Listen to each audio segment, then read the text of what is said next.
Alright guys, let's do it. So as you saw from the last clip, the top of the water is pretty rough from the wind, but at the bottom is perfectly calm and super clear.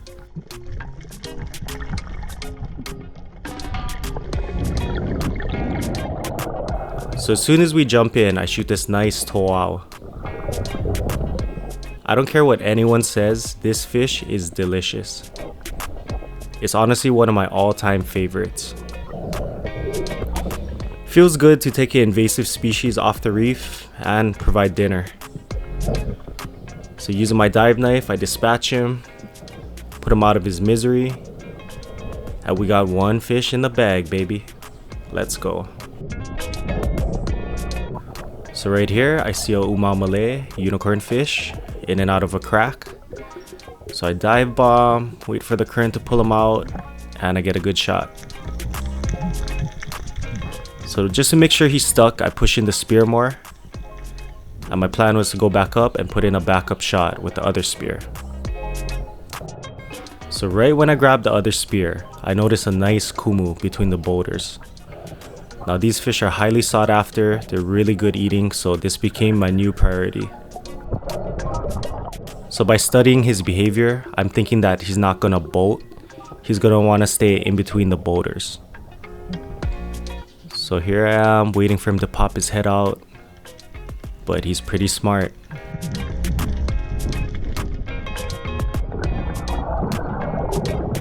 So after watching him for a couple minutes, I finally see him pop out. So I dive bomb over him, and I'm hoping to get a good shot, like a headshot or a solid body shot, but you just gotta be patient. I finally get a chance and I graze him. Forgot my glasses at home. This type of goatfish, when they're hurt, they tend to go in a hole and stay there. So I get a good shot right in the head, and he comes off again. I can't believe it. So when you injure fish like this, it's your responsibility to try and secure the catch so it doesn't go to waste. So I finally get a solid body shot on him, but this time I'm grabbing him. There we go.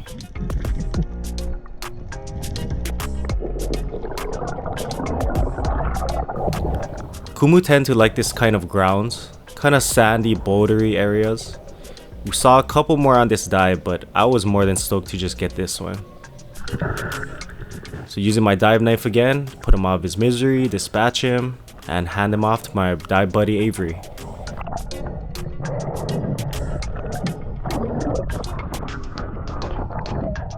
So we venture a little bit more in the shallows, and you can see the terrain changes.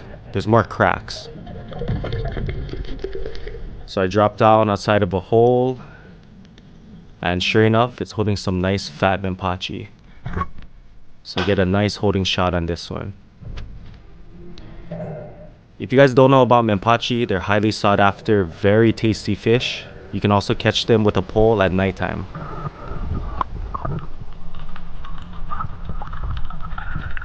One more in the bag, baby. So Menpachi are pretty smart.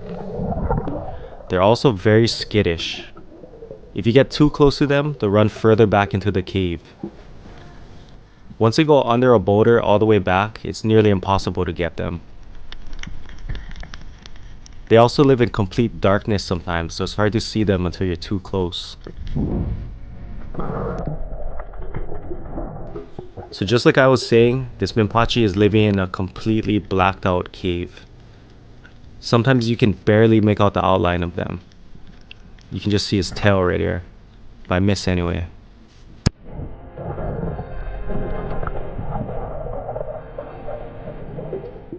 Menpachi live in big schools, so when you see one, there's probably more. So right here I shoot one, he comes off, but in the cave behind him there's more, and I get this one.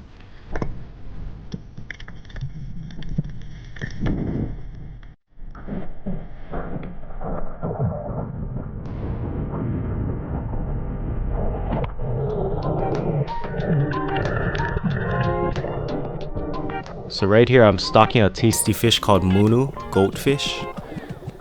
So I drop down, dive bomb, kind of watching his behavior.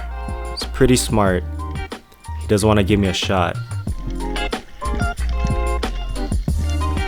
So eventually I see him dash out the back. And lights out. Stone shot.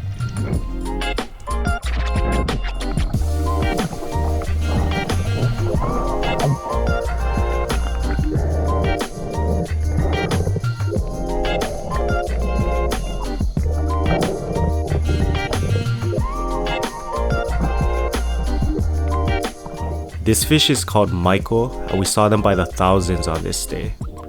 Good to see.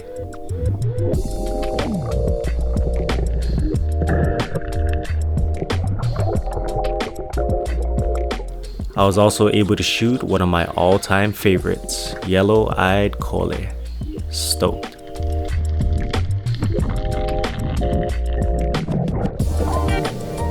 Remember how I said I love eating toal?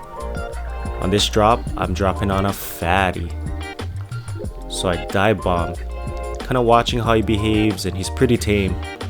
So right when he bolts, I skewer him from the top.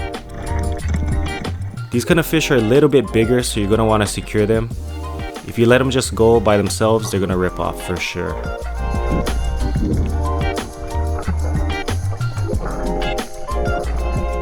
I did not know this was possible, but when I shot this toal, my mouth started watering underwater. How's that one? This was an awesome dive with good friends. We shot fish, the water was clean and clear, so now it's time to create some Gyotaku art to make this memory last forever.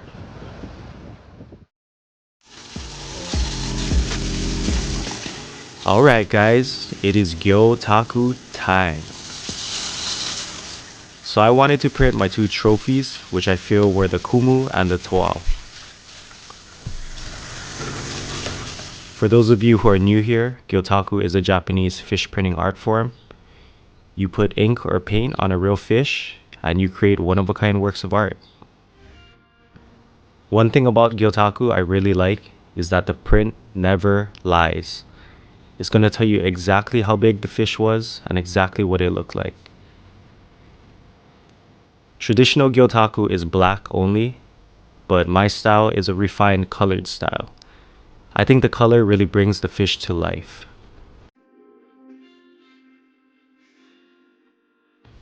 Gyotaku is very meticulous. I feel like it's a combination of science and art. You have to know the fish anatomy, you have to know how to paint. I really enjoy it. I've been doing Gyotaku for 16 years now, and I love it. So each fish is built different. The approach to printing each fish is also different. So here we have the initial print, we have the shape and the details and the scales. This is more of a traditional style, but I like to take it one step further.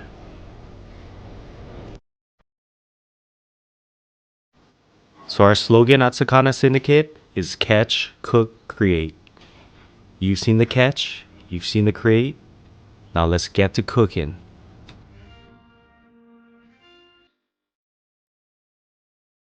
Alright, went diving the other day, shot this Kumu, so we're gonna make Kumu Mentaiko cream pasta. So I'm gonna start scaling this bad boy.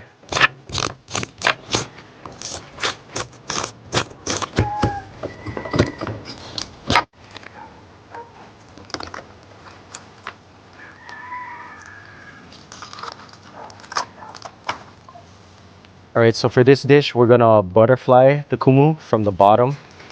So we want to take out as much bones as possible. So I'm gonna use some shears. We're gonna cut them off.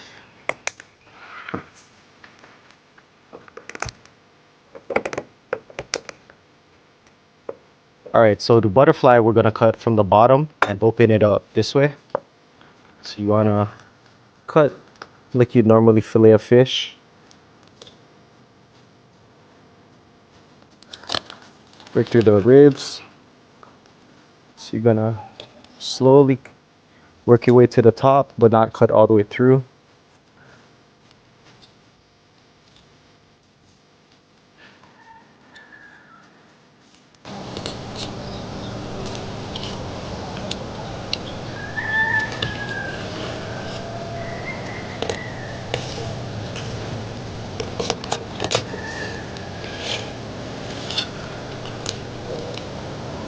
So we snip the tail. Now I'm gonna use my scissors. Gonna cut as close to the bottom as possible. Get as much bones out of this as we can.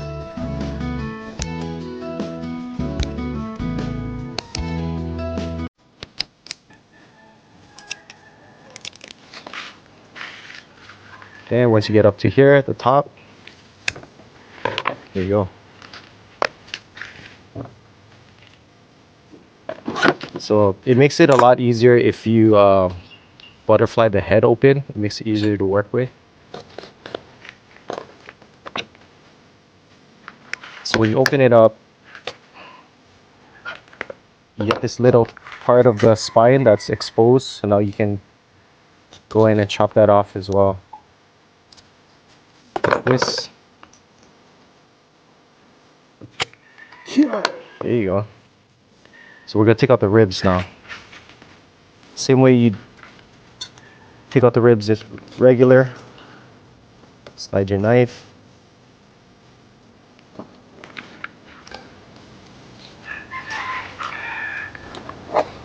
There we go. Nice. Okay, so ribs are gone. Just gonna remove the tail.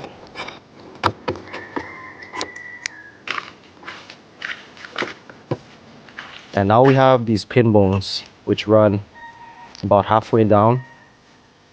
So we're gonna cut on either side.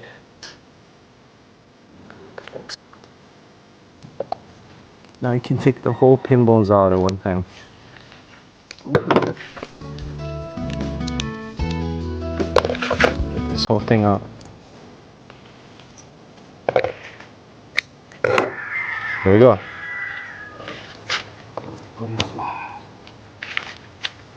Butterflied boneless kumu.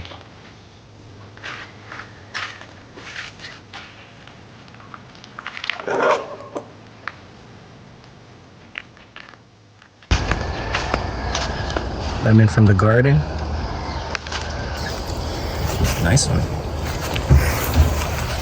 Some shiso from the garden as well. Nice one.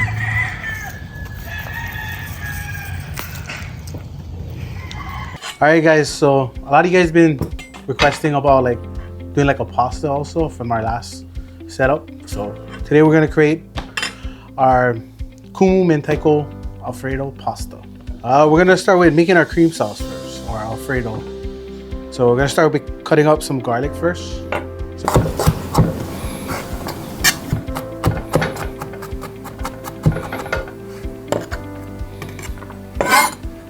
We got our minced garlic. We're gonna add some butter. Okay, we're gonna add our garlic.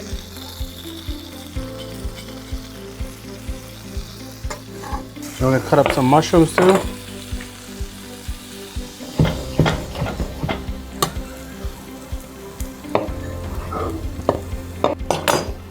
To add our mushrooms. Just want to get your mushrooms to be coated by the garlic butter, and then we're gonna deglaze it with some white wine.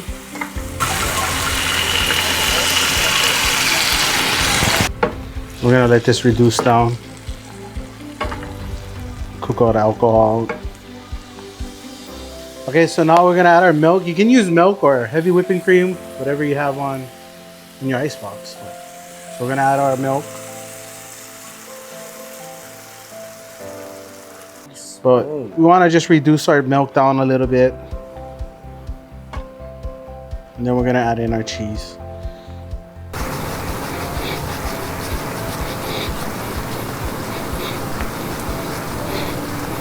Up pretty nicely, huh? What do you think? Yeah.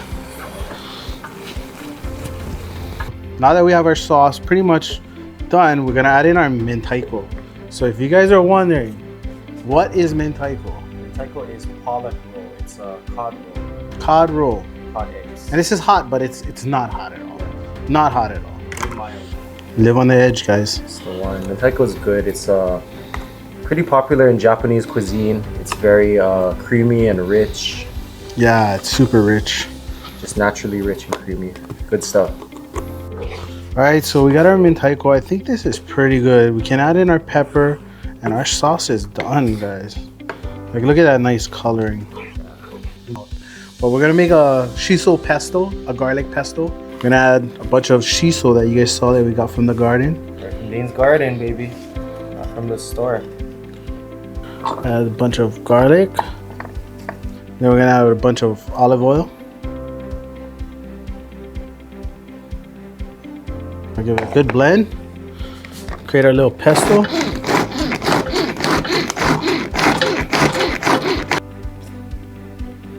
Boom. Look at some silky smooth. Okay, so we added some Italian seasoning, it's just your herbs. But we're gonna add some oil. So you flavor your water a little bit. You add a little bit of oil so that it doesn't stick. I know, I need a bigger pot, yeah. I was thinking about that too earlier. Okay, so we're gonna let our noodles go. It takes about anywhere from 10 to 15 minutes. So we're gonna strain out our pasta, but we're also gonna cool it down. You don't want your pasta to be overcooked because it will clump up. So give it a little cool down. A lot of cooking to stop.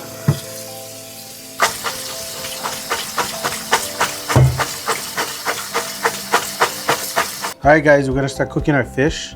So first thing we're gonna do is we're gonna line our pan with parchment paper, because if you don't, more than likely your skin will get stuck. Just put it right over. Just gonna give it a little cutting around. So before we add in the parchment paper, you still have to add in oil. So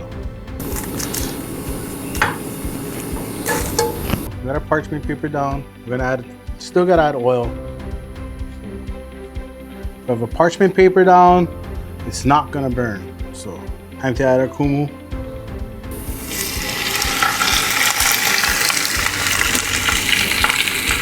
Add a little bit of seasoning to your fish.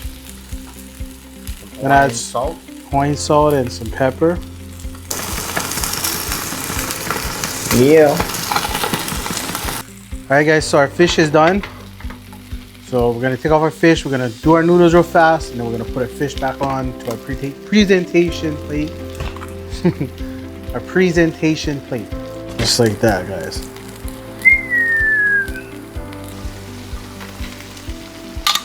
I think that's clear enough now. Pasta, nice and coated. Oh man. We're gonna cut up some chives. Just for a little garnish. Okay, so now time for plating.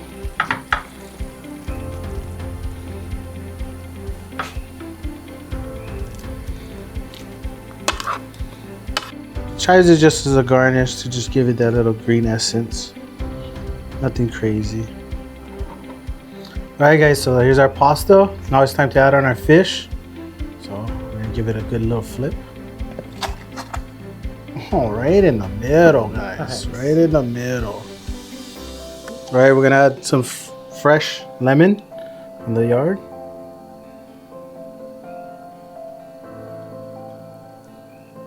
This is our fresh shiso pesto that we created. So we're gonna add a bunch.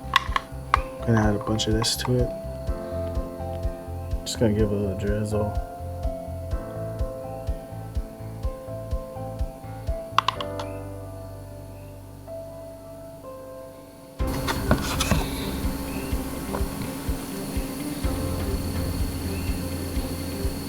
All right, guys, this is our final product. This is our Kumu Mentaiko Alfredo Pasta.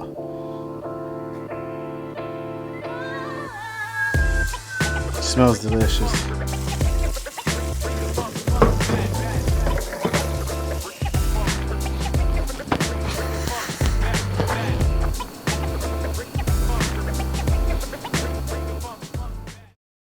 I've been waiting all night for this. Taste time. It's nice to see it come from, like, you know, us and like Chris diving to us cooking it here, and now we get to eat it.